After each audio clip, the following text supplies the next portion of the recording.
Hey, and welcome guys. Today's project we have from Revell, the Star Wars Snaptite X-Wing fighter, and we got this on eBay for really cheap. I think I only paid for like $12 for a whole kit, so that's pretty cool. Just to go over it, we have a listing of all the parts. It comes pre-colored. It's Snaptite, but we're going to do something different with it. Decided what we'll do is see how what we can do with a $12 model. We're going to do a total repaint. We're going to do it in the scheme of the Partisan X-Wing, and that's from the Rogue One movie. Has a brief appearance. I believe you can see it in the background. One of them crashed, and I believe also when they're on Jeddah, you can see one crashed at one scene, and I believe you can briefly see part of one as it's leaving Jeddah, or they're trying to evacuate Jeddah after the Death Star struck it. But anyway, so it's going to be colored in the white and black partisan scheme. I am probably going to take some liberties on that. There's researched a little bit, and I've seen a few different variants of it, but we'll try to get pretty close to what we see on screen. We're not going to light it or do anything. We're going to keep it really simple. Just see what we can do with a $12 model. So we're just going to get the first step is just to get it together and address any kind of seams and gaps we may have. We are going to glue it together and make a base for it. So let's just get started. All right, so I'm just kind of going over, I wanted to make this, even though it's a cheap model, I want it to look good, see what we can do for our $12 model. There's a lot of little these circles, little detachment marks or mold marks, whatever they're called, in various areas that's going to be exposed somewhat, even if it's just slightly. There's several in these wings that, especially on the underside when these wings are open, you'll be able to look in and see those. So I'm just sanding these off, and I'm going to sand them smooth. Sand them down, get rid of them so we'll have a nice clean look when we look in. So we're getting rid of all the burrs and where it's attached to the sprue and all the little mold marks. There's quite a few in various places on the wings, and I'm going to do that throughout the whole model. Alright, so I'm working on the assembly of it, and here I've painted our palette. I just painted in the orange areas black and put some kind of this translucent orange over the visor of them to give him a little detail. I've did a little painting up front here. This was a solid gray, and just to try to add a little bit more detail to that, and added in some little red and green dots like instrument panels. And so I've attached the cockpit inside there. Now I've left the back glass off. Unfortunately, we get this solid canopy, so that's going to have to be what it is. My plan is, once I'm ready to go, I'm going to actually glue this on, and it's going to be painted all as one unit. Now, I am going for the Partisan X-Wing, like on Rogue One, so we'll be doing a white base coat, and once we get to that. But I want to show you a few things here. This is a base from, I believe, a Bandai U-Wing. And what I've done is I've attached this a little bit of copper tubing and cut out a piece, glued it in here, put this other styrene in there just for support, so it has this in there good and firm, and that'll be our quick and easy little base. So I'm just kind of using that base and recycling an old base that's not being used. Seems like it'll hold it pretty good, and it'll be up at an angle. This base is a little adjustable, but that's kind of what I'm on, is the angle. I have the wings assembled. I've been working on sanding. There's a lot of seam lines, especially on the engines right here. I've been trying to clean up and get those nice and smooth. But I've glued the wings into position now. I've figured out, I've went ahead and attached or put it in to where it's going to be and adjusted it to where it should be open, and then I super glued the wings together so we'll have that permanent open formation or configuration, excuse me. But what I'm going to do is there's some, when you look inside here, you see kind of this part where you can see where it attaches. Doesn't look very good. I have this rectangular styrene, and I cut it out to size, and I'm just going to glue that in there, and it'll give us a nice clean look when you look in there. Not worried about it, since we're not opening and closing the wings. It doesn't really matter if it's blocking the wings anymore, but I think that'll give us a much cleaner look once you look inside. So there's where we're at for now. I'm about to assemble the whole thing, and then we'll move on to priming it. Alright, so I have the X-Wing fully assembled minus the R2 unit. I've been working on just smoothing out all the seams. There was a small seam right in here. I think I got most of those covered. You can see where I added in the strip of styrene, so when you look in there you don't see the connecting part to the wings, you just kind of see that. I think that looks pretty good. There's a little bit of seams we got to work back here, but all in all I think we got it covered pretty good. So I'm going to move on to my first coat of primer. Now usually after I prime it, that'll reveal any seams that I miss, and we can go back and address it at that time.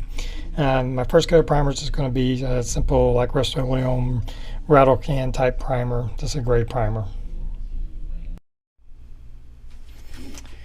And so obviously I've gotten a lot done since the last little bit. I've painted it. I first did a primer with this like Rust-Oleum primer, and then I added in a base coat, and this is also, I believe, from Rust-Oleum, and this is their just a canvas white spray on paint, and it gives a little bit of an off-white color, which is what I wanted. Maybe a tad bit yellow. I think once we weather it there, it'll look fine. And you can see where I've been masking off and doing some of the detailed painting work. Now I have found several images of the Partisan X-Wing, and some of them have some differences. I think I got the gist of what it mostly looks like. I may take some just some creative liberties and do a little bit of my own styling on it, but it'll be pretty similar to what you mostly see, but I'm going to add my own little details. But I think it'll be recognizable as the Partisan X-Wing once we get all finished with it. So I'm just going to continue masking off, and I've been using this frog tape, masking tape. It's a little bit more expensive than your regular blue different types of masking tape, but it works fairly well. And even though it's more expensive than regular masking tape, it's considerably cheaper than to me as masking tape. Now I would say that this is probably a little bit better if you're doing a lot of fine detail work. This is probably the way to go, but just look at what you get, you know, compared to, I think they're about the same price per roll, and just as much mulling as I do. This works pretty well. It gave me some pretty clean lines, as you can see from where I've masked off before. Just some minor areas where you had some level changes, and I didn't do a good enough job masking the paint down in there. But overall, pretty happy with the lines that it left. They were pretty clean. So I still have some masking off and painting of the bottom sides and the bottom wing, and then we'll get into weathering. Alright, so you can see I've finished most of my masking and painting. And just a quick look. It's a little bit of my own design. Ventured a little bit.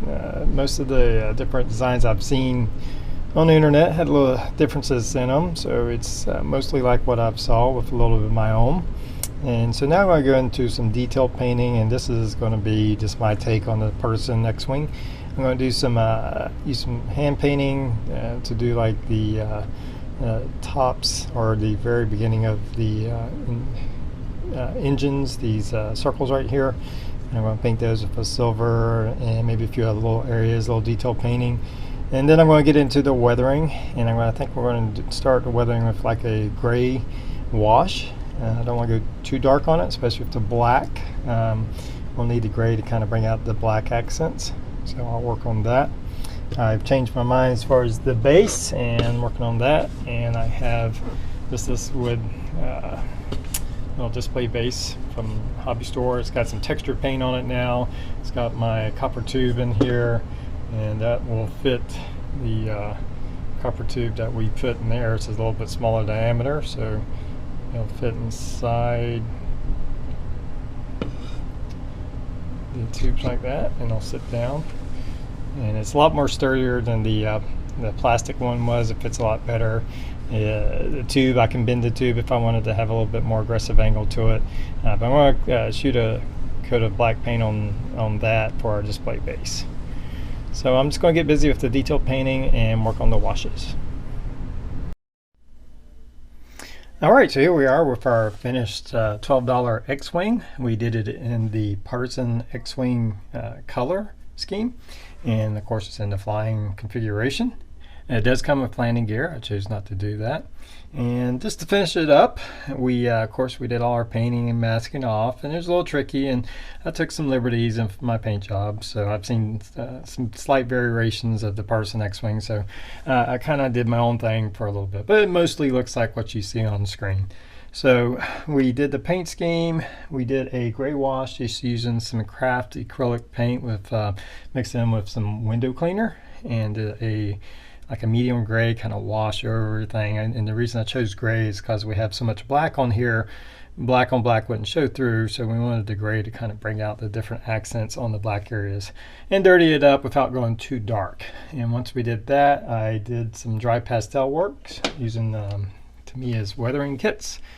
And I've used these two different ones. I have some soot and rust, some different color rust, some gunmetal, and some silver. And I use the silvers to kind of catch the edge. If you see on the very front here, at the nose cone of the ship, I'm going to take this off. You can see where I kind of make it using that silver to weather it up a little bit, and on the engine nozzles. So let's take a full look at the ship here. And the paint job on the back, and that's of course where we added in our copper tubing, and that's our connecting point to our base. And it's on these undersides where I really kind of took my own liberties of doing some different paint schemes. We didn't add a whole lot. Again, only spent about $12. I spent $12 on the actual kit. Of course, I have a lot of this stuff. I don't think I bought any new paints. The base color again was done in this Rust-Oleum's, and this is called Canvas White. You just have to be a little careful. It does want to go on thick, so you have to hold the can good and far away when you spray paint it. It does go on quite thick. For the black, I used my airbrush, and I just used this Model Air from Vallejo, and it's the black. So that was our two colors that we used. We painted our two unit black and gave them some silver accents. I may touch them up a little bit more, but for the most part, I did some dry brushing just kind of bring out his details on him. For this back area, we masked off that area and then did some dry pastels, kind of darken it up, added in some rust features, put some red accents here and there just for a little detail. And see if we can get a good look at the pilot and the cockpit. We painted in, I masked off and painted in the torpedo launchers. There is very small areas that it's not very detailed. It's basically what I'm trying to say. So that is a weak part, so I went and painted those in so at least you can make out where they're supposed to be. And the only thing we really added in was some styrene, some like square styrene in there to so you'd have it look a little bit better than actually seeing through. So a big part of this project is just filling the seams. And it actually wasn't too bad. It's a snap together model, but if you glue it together, you can then go and sand and get rid of most of the seams. And it just took a little patience and a little seam work. I think for the most part we got rid of all the seams. Your worst areas are going to be right here, right behind the cockpit, and in the back here where the two halves join together. And just worked on that, worked on some of the seam work on the guns and stuff of that nature. Overall, it's not a bad model though. It comes together quite well, and then, as you can see, with just a little work, a little patience, you can turn it into something fairly nice. Again, we changed up the base. Originally I was just going to go with this Bandai base, but where's it? With this Bandai base, and but this wasn't holding it on very tightly. This works a whole lot better. And it fits, the copper tubes fit into each other. And then you can bend the tube if you want the angle of attack differently. So I hope you enjoyed the project. And again, this is what we started off with. And then this is what we finished up with our $12 X-Wing. Now the scale, I researched the scale. Found one site that said that it's supposed to be 1/57th scale. I don't know if that's how accurate that is. It seems a little small, but that's what it said. But just so you know, it's approximately 9 inches long. Give or take, and it's about 9 inches wide. Well, 8 inches wide. So that's the dimensions of your model. It's about 9 inches long, so it's not a bad size for $12. Not bad at all. Well, guys, thanks for viewing, and until next time, everybody have a good one.